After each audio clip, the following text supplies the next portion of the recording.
Welcome to the Hustle and Flowchart Podcast with your hosts, Matt Wolf and Joe Fear. All right, welcome back, everyone, to the Hustle and Flowchart Podcast. Woo! I'm Matt Wolf. I'm here with my host, Joe Fear, and today we've got a really awesome guest, as all of our guests are awesome, but this one is especially awesome. He is a funnel and automation expert. He's he's an Infusionsoft master, an automated webinar master. He's pretty much got automations and systems in his business down, and we can't be more excited to talk to him about this stuff. So we've got Drew Burks on the call with us today. Thanks for joining us, Drew. Yeah, no problem. Thanks for having me. That's an awesome introduction there. I almost felt like I was in the wrong place there.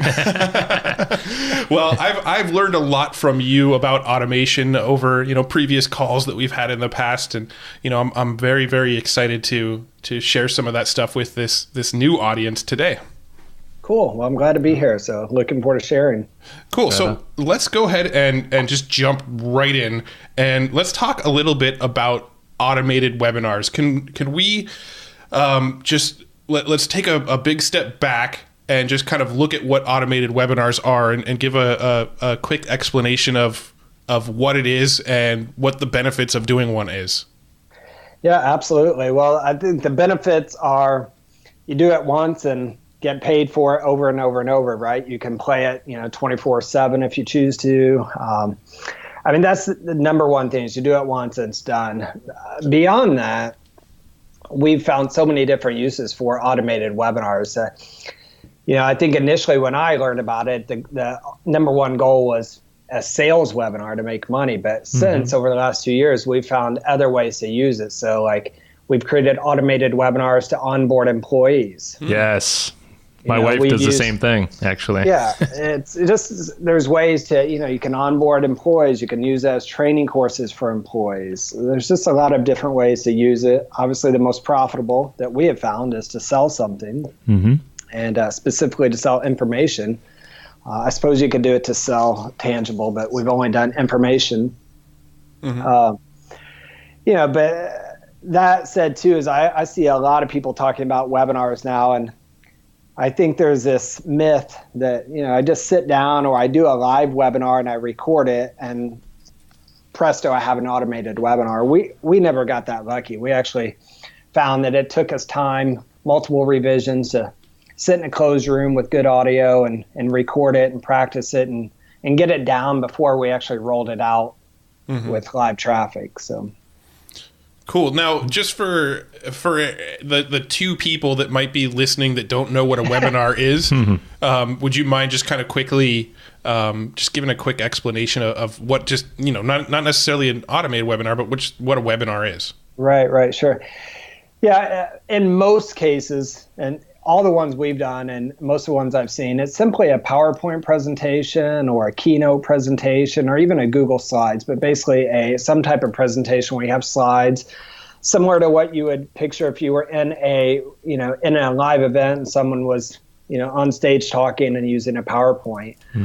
So as a presentation, and then you use some type of screen recorder to talk through the mic or your headset, and so the computer records that audio and it records the screen.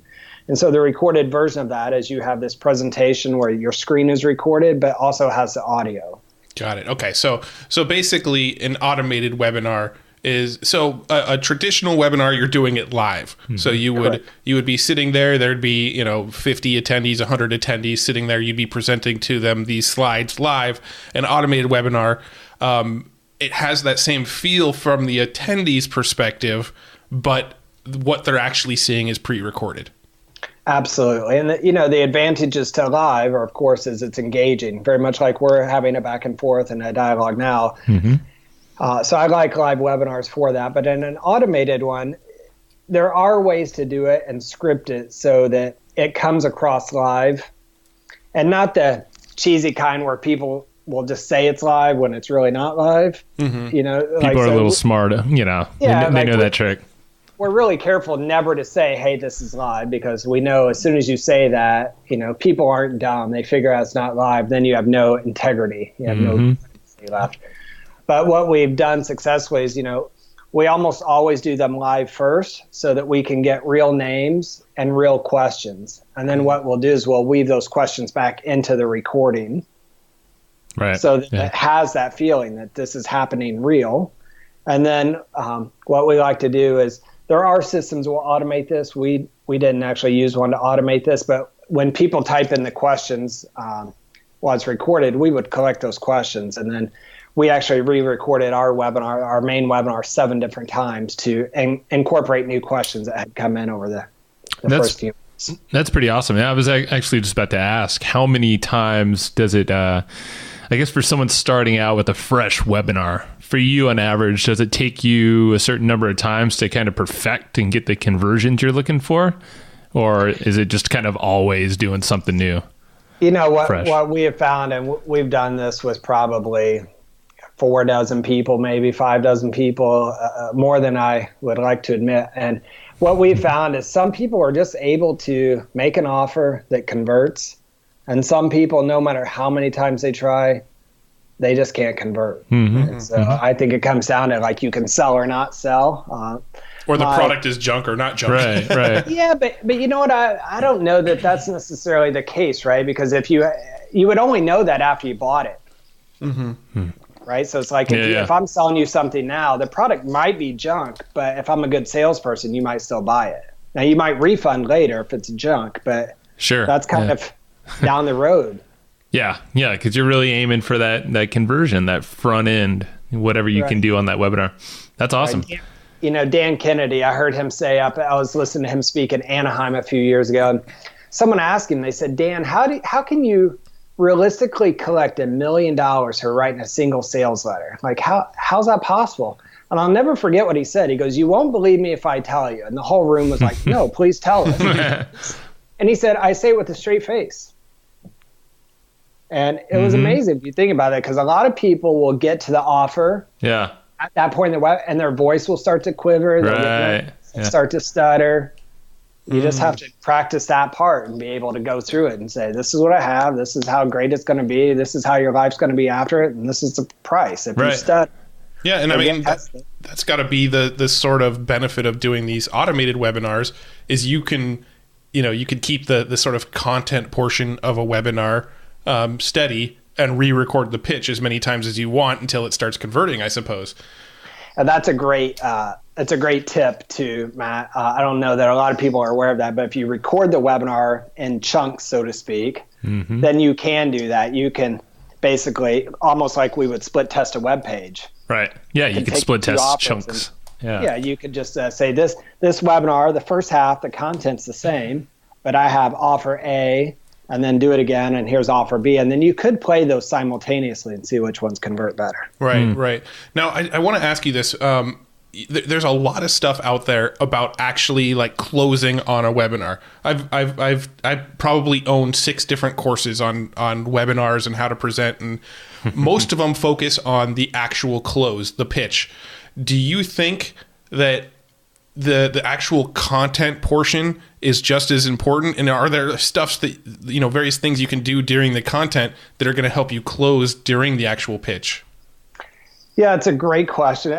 I think I've bought all the webinar products out there, right? I've almost everyone. I'm sure there's one I haven't bought, but I've spent more money than I would like to admit to publicly on buying webinar courses. And I think the magic sauce really is in being able to, as a friend of mine used to tell me, is to be able to say a lot and say nothing. And what I mean is, like, the mistake I used to make, and sometimes I still make, is I give away too much. And when I go back and ask people, hey, why didn't you buy? I almost always hear, like, well, you gave us so much we didn't need to buy. Oh, right. 100%. My webinars in the past have had that exact same issue. I was going to say, Matt, you've taught so much. So Matt's a great teacher, but when it got to the selling, it was almost like, well, I already got something to work with. Yeah. I mean, I think I had strong closes. I followed a lot of the formulas and that sort of thing. But I think some of the issues I've had with webinars in the past were exactly that. I would teach so much during the webinar that by the time I got to the close, people were like, oh, that seems like a great offer, but man, I've got enough to work with right here already. Yeah, and it's tough because, like I know you and I know that you are giving and you'll share and you like to teach. And to me, that is a struggle to overcome because I'm a lot like that too. And so I think there's a lot of people out there that they're doing what they do because they just genuinely want to share, right? They're passionate about helping people, and sales is something that, makes a lot of people uncomfortable. So they think, well, I'll just get on here and give, because we've kind of been trained to like give free stuff, like the freemium model, just give, and people will buy. But that doesn't always translate that way in a webinar. You get 100 people on there, 1,000 people on there, and the action takers are going to say, man, you just gave me so much. I can just go and take action on this. Now, why would I buy the course? Yeah. And I've seen it too. I've seen a lot of webinars. A lot of other marketers out there don't really share their numbers openly, but I've seen a lot of webinars where people have told me these webinars just sell amazingly. These are some of the best converting webinars I've ever seen.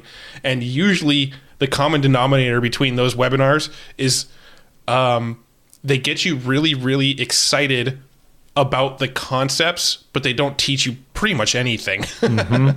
Oh, yeah, I've heard it said they teach you that what you should do and why you should do it, but they don't teach you any of the how. Exactly. So that's sort of, I guess, something that, just from my own perspective, I'm doing these podcasts, I'm educating myself on how to get better at some of these things. So I guess from my own perspective, that's something I need to do a little bit. And, I kind of hate to say it publicly, but I think when I do some of these training webinars, I need to teach less tactics, how-to stuff, and actually back off and kind of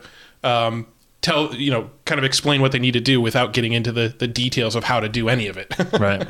Yeah, and it's hard though, because like, again, I know you, like everything I know about you is you really just want to teach me, but you also want to make money. You're a business, and I still struggle with that sometimes. I mean, I talk to a lot of people. I do a lot of like free consultations, and when I'm doing it, I'll catch myself like, you should shut up and sell. Yep. But I just enjoy like the helping aspect. So well, there's probably why I don't have 10 webinars making millions of dollars every day like I should. Right. And there's probably a way that you can do this, get away with it, if you sell something that could be a lead into your money maker itself. Like, so maybe it's a loss leader type product in the front end. Well, it's a problem solution model, right? Exactly.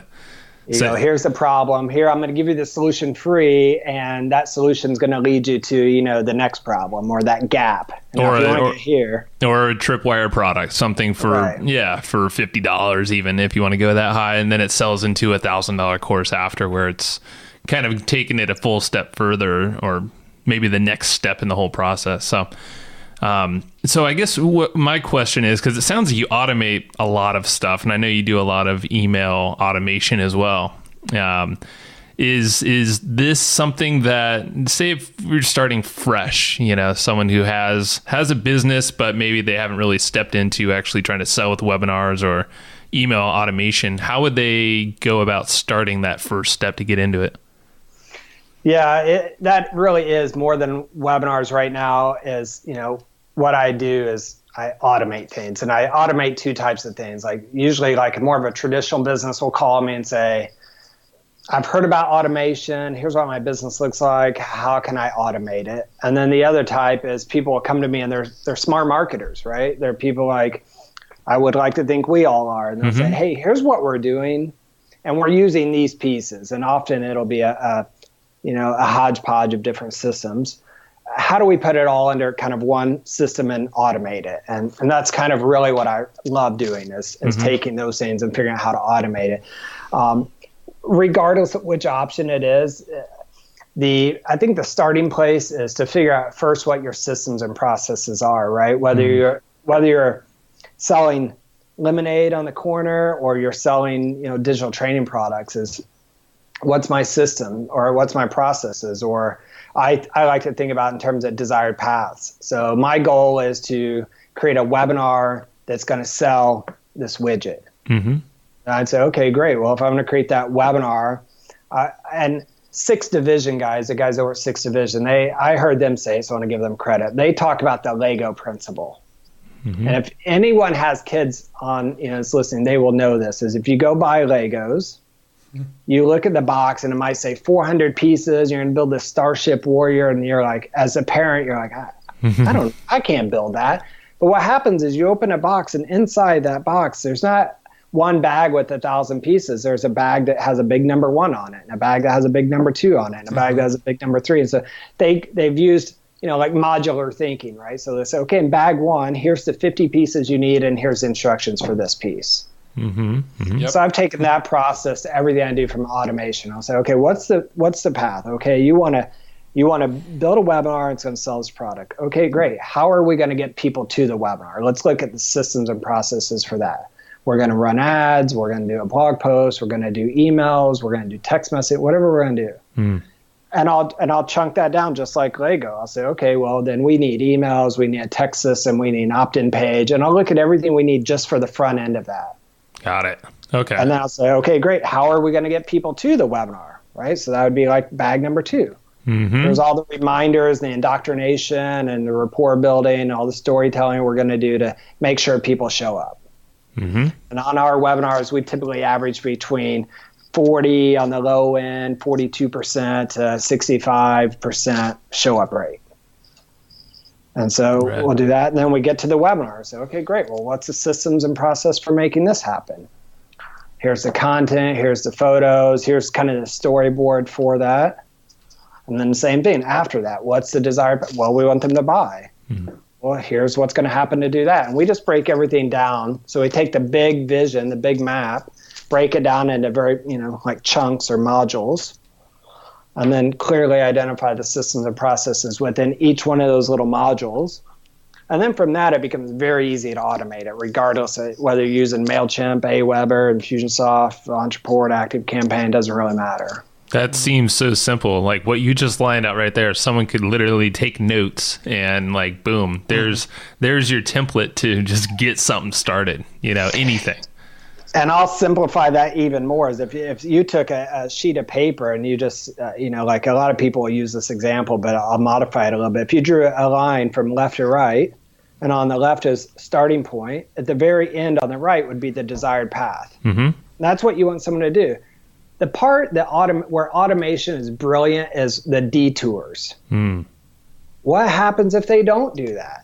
What happens if they opt in but they don't attend? What happens if they attend and they don't buy? What happens if they attend and leave early? That's where automation can really make people a ton of money and save them a tremendous amount of time. And that makes sense because when starting out, really, if you're using simple manual systems, if you don't have a follow-up system with triggers and all these kind of what-if type options, really you have one path. Maybe you have a couple that you might have set up, but really you're really trying to push people one way. Whereas the game you're playing and the game we all play, smarter marketers, we're giving them options. We're going to let them flow where they want to flow, and we're going to be prepared to catch them in these little buckets that probably ultimately push them into somewhere where we really want them to go, but it might take them a little longer. Yeah, we've identified, when you map it out and build it, you can kind of lead the yellow brick roads. You can lead them to where you want them to go.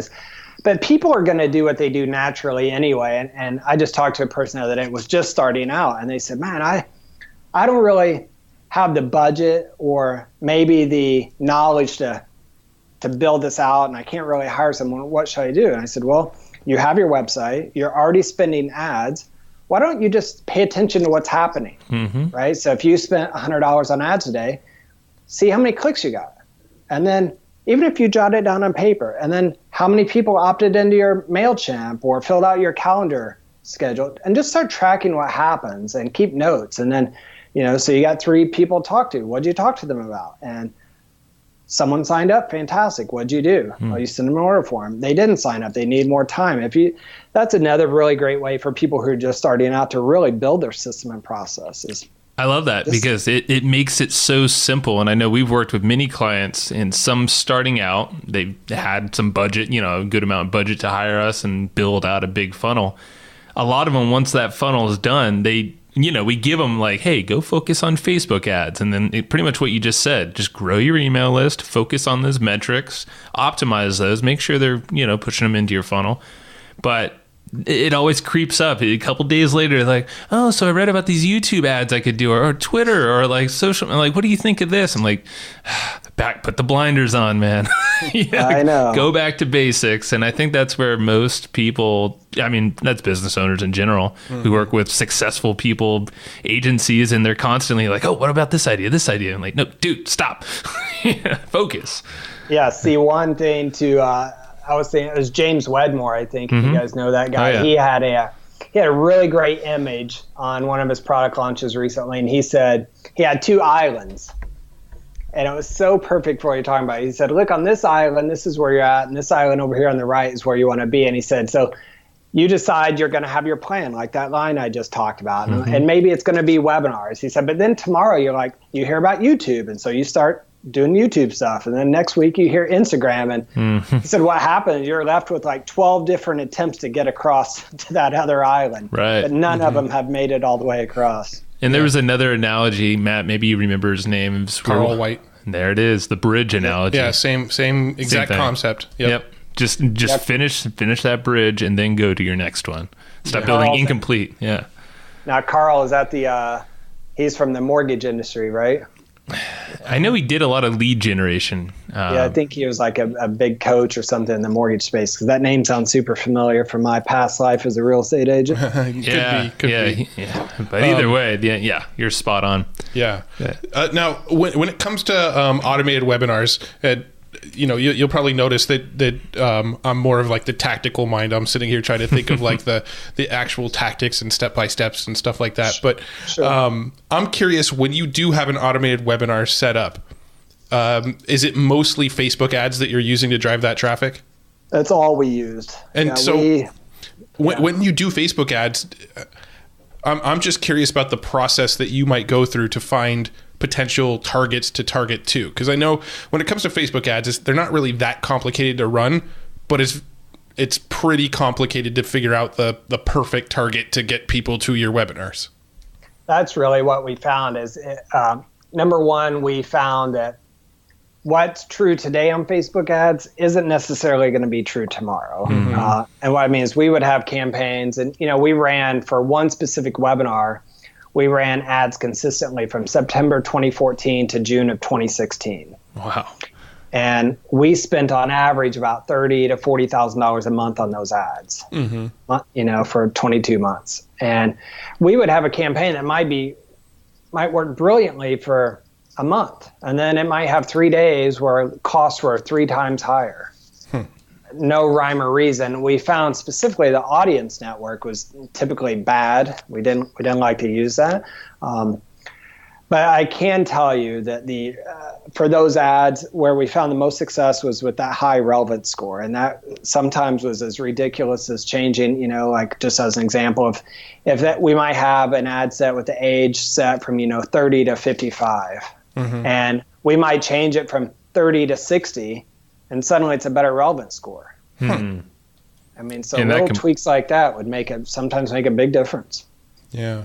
That's pretty amazing, because I know that's kind of Matt's thing for our business is he's all about the ads. I mean, he's playing with Facebook, Google, all that stuff. But that's the constant battle is let's figure out the right targeting. That's probably our number one thing.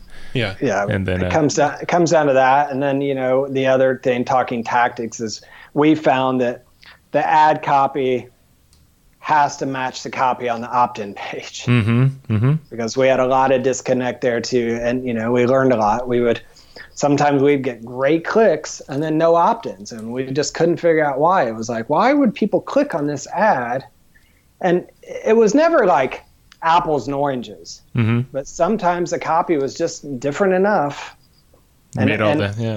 Yeah, and we have certainly, I can't tell you 100% that was the reason, but I can say when we made sure that the copy was very congruent, we didn't have those issues. Sometimes we would just copy that copy right onto the landing page. It's kind of a comfort thing for people going from one step to another. Oh yeah, I mean that's something that I've done a lot with ads. Is typically I'll make my my landing page first, obviously before you ever make the ad, and then I'll go back and as I'm creating the ad, I'm literally copying and pasting text straight from the landing page into the ad.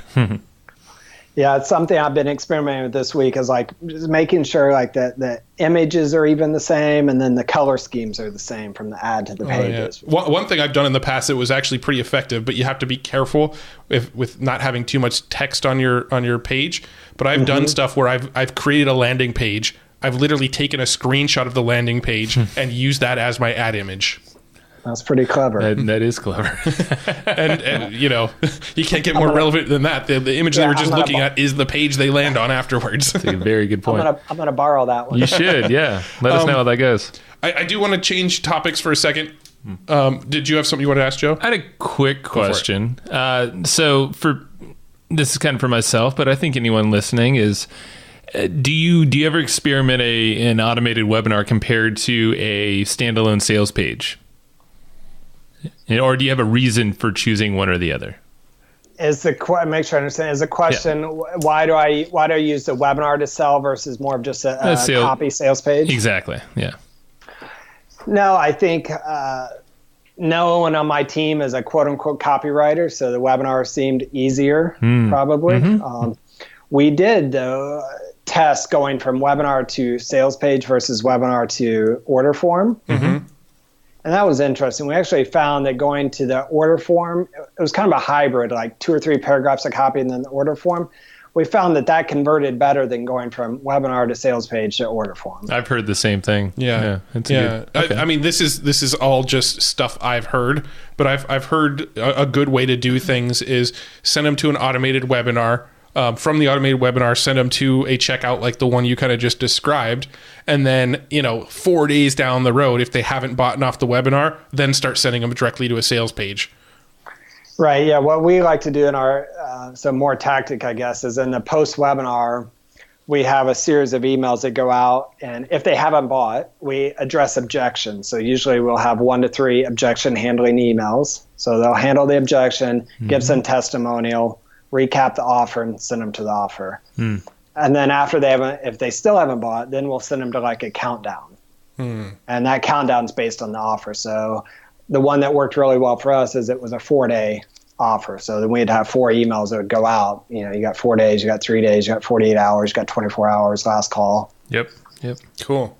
I love it. Yeah, there was one last thing I wanted to touch on, and this was something that when you were back on the Authority Insider podcast, you and I did an interview, probably a year ago now, probably not that long ago. But anyway, you talked about a strategy of actually using YouTube videos to test a concept, and I just thought that was brilliant. So I wanted to I wanted to hold some space on this podcast for you to kind of recap that process again. Well, I will do my best. I'll have to go back to that podcast after this and see how accurate I was, because don't forget I'm getting old here. So, I got 2 little kids. So sometimes last week seems like 10 years ago. No, but I think what I was telling you is that we like to do a lot of affiliate marketing. So we'll find products and niches that we want to market. And then in terms of like creating content, because we don't have the time to create the content, or we don't want to take the time, is we can go find YouTube videos that are, have a lot of views and promoting or talking about that product. And we can kind of put those videos on an opt-in page to create the initial content. And then when they get the opt-in, we can just redirect them right to the affiliate product. So it's just a way where it's on my to-do list, is I actually want to now take those ads and stick them into and attempt to use them as Facebook ads, even though they're not my videos. So I'm not sure if I'm in trouble for that or not, but yeah. So basically the concept is, and this is what I remember when we were chatting about it last time, was you would go in, let's say you wanted to test the paleo niche, for example, and you wanted to start to build a list in paleo so you can promote affiliate products to them. You would create a squeeze page and say, hey, we've got an amazing paleo pizza recipe that we know you're going to love. Opt in to grab it, right? So you'd send them to an opt-in page for that. And then once they opted in, the page that they redirected to was just a YouTube video you found with an amazing paleo pizza recipe on it. And you would drive traffic to that opt-in and build a list off of that. Yeah, no, I get that. So we actually I did something like that similar just recently where I put up an opt-in page that said best free funnel training. Mm-hmm. And then I did that same thing. I went to YouTube and grabbed other people's really great training videos. Mm-hmm. And so they would opt in, and then on that page I had 5 really great video trainings, which were other people. But I built the list. Yeah, so that's that cool. was the story I was telling you for the paleo. Yeah, so just a way to test offers, and if you get no offers, you get no opt-ins, and it's probably not a niche that I want to be in. So well, it's brilliant. I mean, that's one of our upcoming EGP letter topics is all about product creation, rapid product creation, testing the market. And that's a perfect way to just run some cheaper traffic, not $100 or so. Mm-hmm. And you get a pretty good idea if there's going to be any interest in that market before doing much. Right. I heard someone the other day say that they took that concept to the next level. They were actually consolidating or curating and aggregating, I guess are the better words for it, free videos in their niche, and they put them in a membership site. Mm-hmm. And they were charging like $10 a month for it. Wow. Yeah. And a lot of people were asking, like, and people get upset, and they said, we've never had a complaint because people are, it's such a minimal fee, and they saw it as more of a convenience fee. Exactly. Yeah. You're basically saving their time. Like, hey, we're going to distill all this stuff for this topic for you. Yeah, we actually share a strategy like that inside of our Evergreen Profits members area. And we're going to be talking about it in the newsletter that's coming up for February here, actually, of a very, very similar strategy of basically selling curated content, but doing it in a way where the people you're curating are happy about it and the people that are receiving the content are very happy about it. So there's definitely ways to do that and make sure everybody's happy with it. Mm-hmm. But on that note, we're about out of time for today's episode. Where can people go find out more about you? Of course. Pretty easy. They can just go to my website, which is my name, Drew Burks. That's DREWBURKS.com. Love it. Perfect. Awesome. Well, thanks so much for joining us today. Some awesome stuff. Some big takeaways on this one. I'm really, really, really happy with the stuff. So thanks again, and we'll talk to you soon. Thanks, my man. Okay. All right, thanks, guys. Hey, thanks so much for tuning into this episode of the Hustle and Flowchart podcast. Now, if you don't know already, myself and my partner Joe Fear, every single week we put together this killer weekly newsletter that's completely free. If you go to theweeklyprofit.com, you can get on this weekly newsletter. And what we do with this newsletter is we scour the internet. We read every piece of content, listen to blog posts, check out new software and tools, and we distill down the best of the best into a weekly newsletter and deliver it directly to your inbox every single week. So head over to theweeklyprofit.com and make sure you're signed up to receive that weekly newsletter. You're going to love it. Thanks so much again for listening to the Hustle and Flowchart podcast. We'll see you in the next one.